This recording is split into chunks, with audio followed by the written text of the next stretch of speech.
Welcome to French Avenue, microphone. Welcome to French Avenue Microphone.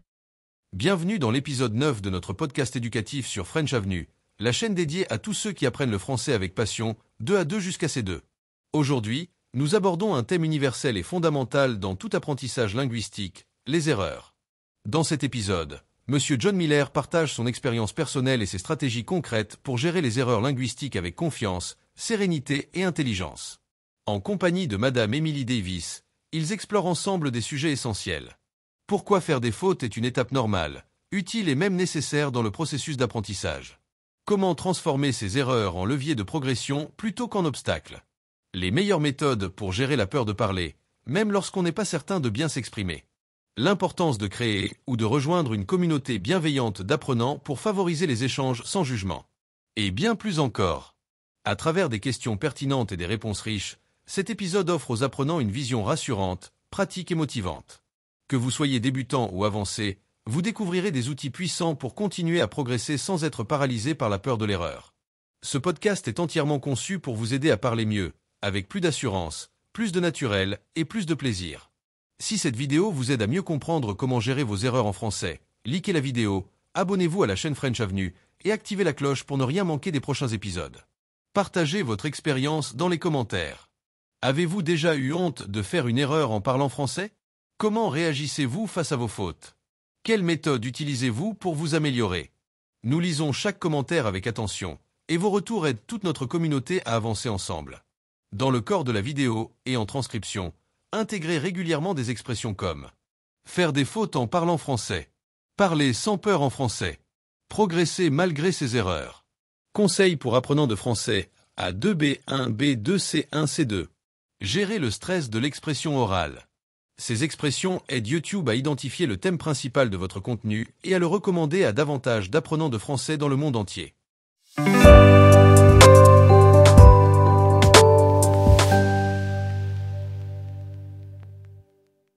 Bonjour à toutes et à tous, et bienvenue dans un nouvel épisode passionnant de French Avenue.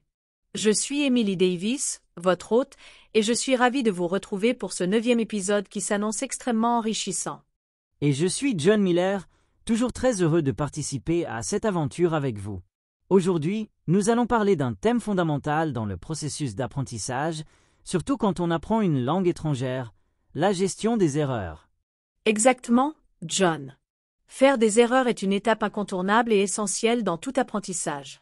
Que vous soyez débutant, intermédiaire ou avancé, les erreurs vous accompagnent. Et bonne nouvelle, elles vous font progresser. Oui, et nous allons explorer ensemble des réflexions profondes et des stratégies concrètes sur la manière d'accepter, de comprendre et de tirer profit de ces erreurs lorsqu'on apprend le français. Nous aurons, comme d'habitude, une conversation riche avec 3 grandes questions que je vais poser à John. À travers ces réponses détaillées, vous découvrirez des techniques, des conseils pratiques et des témoignages inspirants pour continuer votre apprentissage avec plus de confiance et moins de peur.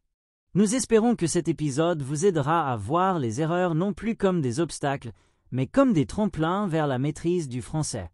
Alors, installez-vous confortablement, ouvrez bien vos oreilles, et surtout, n'ayez jamais peur de vous tromper. C'est parti pour ce nouvel épisode de French Avenue. Bonne écoute à tous.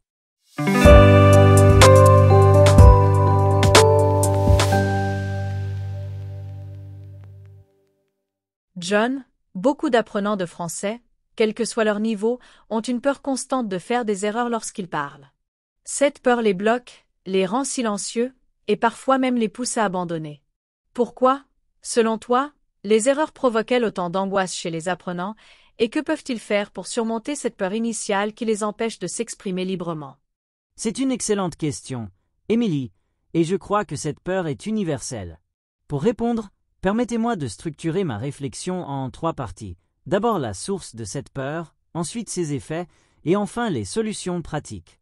La première chose à comprendre, c'est que la peur de faire des erreurs vient souvent de notre éducation. Depuis l'enfance, on associe les erreurs à l'échec, à la honte ou à une punition. À l'école, faire une faute signifiait une mauvaise note. Ce conditionnement nous suit à l'âge adulte. Lorsqu'on apprend une langue comme le français, on ne veut pas mal faire, on ne veut pas être jugé par les autres ou par soi-même. Cette peur est d'autant plus grande chez les personnes perfectionnistes. Deuxièmement, cette peur a des conséquences profondes. Elle freine la spontanéité, empêche de pratiquer et par conséquent, ralentit le progrès. Beaucoup d'apprenants comprennent très bien le français, mais n'osent pas parler. Ils veulent être sûrs que leur phrase est parfaite avant même de la prononcer, ce qui est impossible dans une conversation naturelle. Mais la solution existe. Il faut d'abord changer sa relation aux erreurs. Il faut accepter qu'elles font partie du processus. Personne ne parle parfaitement du premier coup. Même les enfants natifs font des erreurs en apprenant leur propre langue. Il faut donc voir chaque erreur comme une information précieuse. Elle nous indique ce que nous devons améliorer. Elle devient alors un outil d'apprentissage. Ensuite, il est important de créer un environnement où les erreurs sont les bienvenues. Cela peut être un groupe de conversation bienveillant, un professeur encourageant, ou simplement un carnet personnel où l'on note ses fautes et leurs corrections. Il est aussi utile de se rappeler que la plupart des interlocuteurs sont patients, compréhensifs et souvent impressionnés par le fait que vous essayez de parler leur langue. En résumé, pour surmonter cette peur, il faut adopter une mentalité d'apprenant actif, curieux et humble. Ne cherchez pas à être parfait, cherchez à être progressif. Chaque erreur est un pas vers la maîtrise. Plus on parle, plus on apprend. La clé, c'est la régularité, la bienveillance envers soi-même et la volonté de continuer malgré les fautes. C'est une réponse très éclairante, John. Maintenant, j'aimerais que tu nous expliques comment, personnellement, tu réagis lorsque tu fais une erreur en parlant une langue étrangère. Est-ce que tu peux partager une ou deux situations concrètes qui t'ont marqué et nous montrer comment tu as réagi et surtout ce que tu en as appris? Avec plaisir, Émilie. Comme beaucoup d'apprenants, j'ai moi aussi connu des moments d'embarras ou de frustration liés à des erreurs linguistiques. Et c'est justement à travers ces expériences personnelles que j'ai le plus progressé. Je vais vous raconter 2 anecdotes significatives qui illustrent à la fois la difficulté et la beauté de ce processus. La première remonte à mes débuts en français. Je me trouvais à Paris, dans un café, et j'ai voulu commander un pain au chocolat. En essayant de bien prononcer, j'ai dit avec assurance « Je voudrais un pain au chocolat, s'il vous plaît ».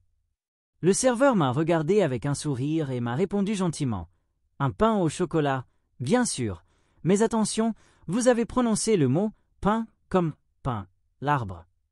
J'étais un peu rouge de honte, mais il a poursuivi « Votre français est excellent, continuez comme ça ». Ce moment m'a appris que les erreurs de prononciation ne doivent pas être des sources de honte. J'ai noté la correction, je l'ai répété plusieurs fois ensuite, et aujourd'hui, je ne fais plus cette erreur. Ce qui m'a frappé, c'est la gentillesse du serveur. Et cela m'a encouragé à continuer à parler, même si ce n'était pas parfait. La deuxième situation s'est produite lors d'une réunion professionnelle en français. J'ai voulu dire « j'ai hâte de travailler avec vous », mais, sous le stress, j'ai dit « je suis chaud de travailler avec vous ». Ce qui, vous l'imaginez bien, a provoqué un petit silence gêné. Quelqu'un m'a corrigé doucement, et on a tous ri ensemble. Ce jour-là, j'ai compris que même dans un contexte formel, l'humour peut sauver une situation. L'important, c'est de reconnaître son erreur, de l'accepter avec humilité, et de montrer que l'on veut apprendre. Depuis, cette phrase est bien ancrée dans ma mémoire, et je ne l'oublierai jamais. Ces 2 exemples montrent que chaque erreur est une opportunité. Ce n'est pas l'erreur qui compte, c'est ce que l'on en fait. Si l'on en tire une leçon, alors on avance. Et plus on accepte de se tromper, plus on s'autorise à parler librement, à expérimenter, à grandir. Alors, faites des erreurs. Mais surtout, apprenez à en rire, à les accueillir et à les transformer en moteur de votre progression. John, pour beaucoup d'apprenants, une des grandes difficultés est de corriger leurs erreurs une fois qu'elles ont été identifiées. Ils savent qu'ils se trompent, mais les erreurs reviennent encore et encore. Peux-tu expliquer pourquoi cela arrive? Et surtout, quels conseils pratiques donnerais-tu à ceux qui souhaitent corriger leurs erreurs durablement et améliorer leur précision en français? Tu soulèves là un point très important. Émilie, il ne suffit pas de repérer une erreur. Encore faut-il la corriger de manière efficace et durable. Pour cela, il faut comprendre le mécanisme des erreurs récurrentes, puis mettre en place des stratégies d'apprentissage actives. Je vais structurer ma réponse en 3 temps. La nature des erreurs répétitives, pourquoi elles persistent, et enfin comment y remédier. Premièrement, les erreurs récurrentes sont souvent liées à de mauvaises habitudes. Par exemple, Si l'on dit pendant plusieurs mois « Je suis allé à la plage avec mes amis S », en ajoutant un S inutile à ami, cela devient une habitude inconsciente. Même après avoir été corrigé, on peut continuer à le dire automatiquement. C'est ce que les linguistes appellent des automatismes incorrects. Deuxièmement, ces erreurs persistent parce que notre cerveau est paresseux, dans le bon sens du terme. Il aime répéter ce qu'il connaît, même si c'est faux, car c'est plus rapide. Il faut donc réentraîner le cerveau, comme on rééduque un muscle.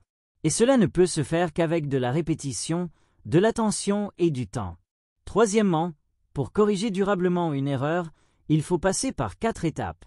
Identifier l'erreur clairement, grammaire, vocabulaire, prononciation, etc. Comprendre la règle correcte. Cela signifie aller au-delà de la correction superficielle. Pourquoi dit-on « je suis allé » et pas « j'ai allé » ? Comprendre la structure permet de mieux la mémoriser. Créer un contexte actif de pratique. Il faut utiliser la bonne forme plusieurs fois dans des phrases différentes. Par exemple, écrire 5 phrases avec « je suis allé » dans des contextes variés.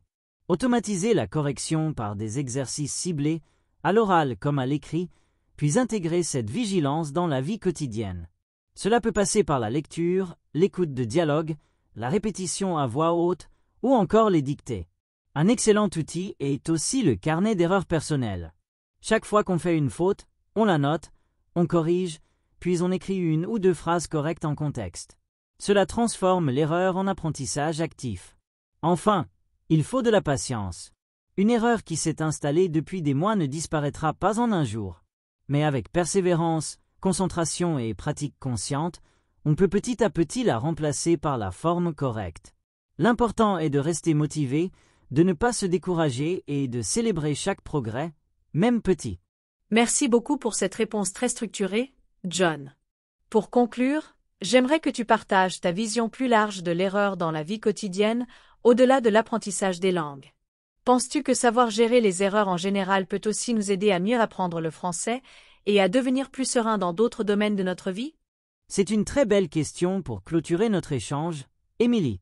En effet, je suis convaincu que notre manière de gérer les erreurs dans la vie en général influence profondément notre capacité à apprendre, à évoluer et à s'épanouir. L'apprentissage du français, comme toute autre compétence, est un miroir de notre rapport à l'imperfection, à l'échec et au progrès. Prenons un instant pour réfléchir. Dans la vie quotidienne, qui progresse vraiment? Est-ce celui qui ne fait jamais d'erreur? Ou celui qui ose, qui expérimente, qui tombe, qui se relève et qui tire des leçons de ses expériences? Bien sûr, c'est le second. Et cela s'applique exactement de la même manière à l'apprentissage des langues. Les erreurs nous rendent humains. Elles nous enseignent l'humilité, la persévérance et la résilience. Quand on apprend une langue, on entre dans une culture étrangère, dans une logique différente, et on se met dans une position de vulnérabilité. Cela demande du courage. Mais c'est aussi une chance unique de nous reconnecter à notre curiosité naturelle, à notre capacité à apprendre sans jugement, comme le fait un enfant. De plus, accepter l'erreur comme une étape normale change notre manière de vivre les défis. On devient plus tolérant envers soi-même et envers les autres. On développe un esprit de croissance, cette idée que rien n'est figé et que chaque erreur est une opportunité de faire mieux. Ce changement de mentalité peut transformer notre vie professionnelle, nos relations personnelles et bien sûr, notre parcours linguistique. Dans ma propre vie, j'ai constaté que plus je devenais à l'aise avec mes erreurs, que ce soit en français, dans mes projets ou dans mes relations, plus je gagnais en confiance, en créativité et en efficacité. C'est un cercle vertueux. On apprend à tomber, à se relever et à avancer avec sagesse et détermination. Alors oui, apprendre à bien gérer les erreurs, ce n'est pas seulement utile pour mieux parler français. C'est une compétence de vie. Et je crois sincèrement que c'est l'une des plus belles choses que l'apprentissage d'une langue puisse nous offrir. John, dans notre épisode d'aujourd'hui, tu as parlé plusieurs fois de la confiance en soi. Beaucoup d'apprenants disent qu'ils n'osent pas parler français de peur de faire des erreurs. Peux-tu nous expliquer pourquoi cette peur est si fréquente chez les apprenants et comment on peut la surmonter pour parler plus librement, même quand on n'est pas encore parfait en français? Merci pour cette question, Émilie, car elle touche un aspect psychologique essentiel dans tout apprentissage, mais en particulier dans l'apprentissage d'une langue étrangère. La peur de faire des erreurs est, je dirais, presque universelle. Elle est partagée par les enfants, les adolescents, les adultes, quel que soit leur niveau. Cette peur vient souvent d'une pression que l'on se met soi-même. On veut bien faire, on veut parler correctement, on ne veut pas être jugé. Or, parler une langue étrangère, c'est accepter de s'exprimer avec des moyens limités au début. C'est un peu comme essayer de construire une maison avec peu d'outils. On sait que ce ne sera pas parfait, mais il faut commencer quelque part. Pourquoi cette peur est-elle si fréquente? Elle est liée à plusieurs choses. Le perfectionnisme. Beaucoup d'apprenants veulent tout bien dire, tout bien conjuguer, ne pas se tromper. Mais c'est irréaliste au début. Même les natifs font des fautes. Le regard des autres. Certains ont peur du jugement. Que va-t-on penser de moi si je me trompe? Cette peur peut bloquer complètement la parole. Le manque de confiance accumulé. Si on a eu une mauvaise expérience dans le passé, moquerie, remarques négatives, cela laisse une trace. Alors comment surmonter cette peur? Il y a plusieurs pistes. Accepter l'imperfection comme une étape normale. Dire « je fais des erreurs » ne veut pas dire « je suis mauvais ». Cela veut dire « je suis en train d'apprendre ». Il faut revaloriser le processus, pas seulement le résultat. Se fixer des objectifs réalistes. Par exemple, oser poser une question simple en français, même imparfaite, c'est déjà un succès. Chercher des environnements bienveillants. Parler avec des professeurs, des amis ou des partenaires linguistiques qui encouragent au lieu de critiquer. Pratiquer régulièrement. Plus on parle, plus on se sent à l'aise. La peur diminue avec l'habitude. Il faut donc créer de petites occasions de parler chaque jour. Utiliser l'autocompassion. Être gentil avec soi-même, comme on le serait avec un ami qui apprend une nouvelle compétence. Se féliciter pour chaque effort, même petit. La peur est normale. Mais elle n'est pas une fatalité. En changeant notre regard sur l'erreur, en développant notre confiance à travers des actions concrètes, on peut non seulement progresser en français, mais aussi devenir plus fort mentalement. C'est un chemin qui demande du courage, mais les résultats en valent la peine. Merci pour cette réponse très inspirante, John. Maintenant, j'aimerais que tu nous donnes un exemple personnel. Peux-tu nous raconter une situation où tu as fait une erreur embarrassante en français et comment tu as réagi? Que peut-on apprendre de ce type d'expérience? Bien sûr, Émilie, je me souviens très bien d'un moment qui, sur le coup, m'a semblé très embarrassant, mais qui m'a finalement beaucoup appris. C'était lors de mon premier voyage en France, à Lyon, dans un petit restaurant local. J'étais très motivé à pratiquer mon français, même si mon niveau était encore intermédiaire à l'époque. J'avais appris le mot poulet, qui veut dire chicken, et le mot poêle, qui veut dire frying pan. Lors de ma commande, j'ai voulu dire au serveur que je voulais du poulet à la poêle. Malheureusement, dans le stress du moment, j'ai inversé les mots, et j'ai dit très sérieusement « Je voudrais une poêle au poulet, s'il vous plaît ». Le serveur a souri gentiment, puis il a éclaté de rire. Moi, j'étais rouge de honte, mais il ne s'est pas moqué de moi. Au contraire, il a répété la bonne phrase avec humour et m'a dit « C'est une nouvelle recette ». Nous avons ri ensemble, et cela a détendu l'atmosphère. Je n'ai jamais oublié cette erreur, et encore moins la correction. Que peut-on apprendre de cette expérience? Beaucoup de choses. L'erreur n'est pas grave. Elle ne met pas fin à la communication. Au contraire, elle peut devenir un pont entre deux personnes, une occasion de rire, de se corriger et de créer un souvenir. L'humour est un allié puissant. Si on sait rire de soi-même, on enlève tout le pouvoir paralysant de l'erreur. Cela permet de transformer un moment de gêne en moment d'apprentissage. On retient mieux ce que l'on vit émotionnellement. Cette erreur m'a tellement marqué que je ne l'ai jamais refaite. Elle est devenue un point de repère dans mon apprentissage. L'attitude des autres compte, mais la nôtre encore plus. Ce serveur a été bienveillant, mais c'est moi qui ai choisi de ne pas fuir, de continuer à parler malgré la gêne. C'est cette décision qui m'a permis de progresser. Depuis, je fais encore des erreurs, bien sûr. Mais je les vois autrement. Je les considère comme des amis étranges, mais utiles, qui m'accompagnent sur le chemin de la maîtrise. John, tu as mentionné plus tôt que l'attitude face à l'erreur peut transformer la manière dont on apprend une langue. Peux-tu nous expliquer comment on peut développer une mentalité positive face aux erreurs et pourquoi cela peut changer profondément notre manière d'apprendre le français? C'est une question très importante. Émilie, car la mentalité, ou ce que l'on appelle parfois l'état d'esprit, joue un rôle fondamental dans notre parcours d'apprentissage. Avoir une mentalité positive face aux erreurs, c'est presque comme reprogrammer notre cerveau pour voir dans chaque difficulté une opportunité. La première chose à comprendre, c'est qu'il existe deux grands types de mentalité face à l'apprentissage. L'une est la mentalité dite fixe, où l'on pense que nos compétences sont figées, que l'on est bon ou mauvais dans une langue, point final. L'autre est la mentalité de croissance, où l'on croit que tout s'apprend avec du temps, des efforts, et bien sûr, avec des erreurs. C'est cette seconde mentalité que je recommande d'adopter.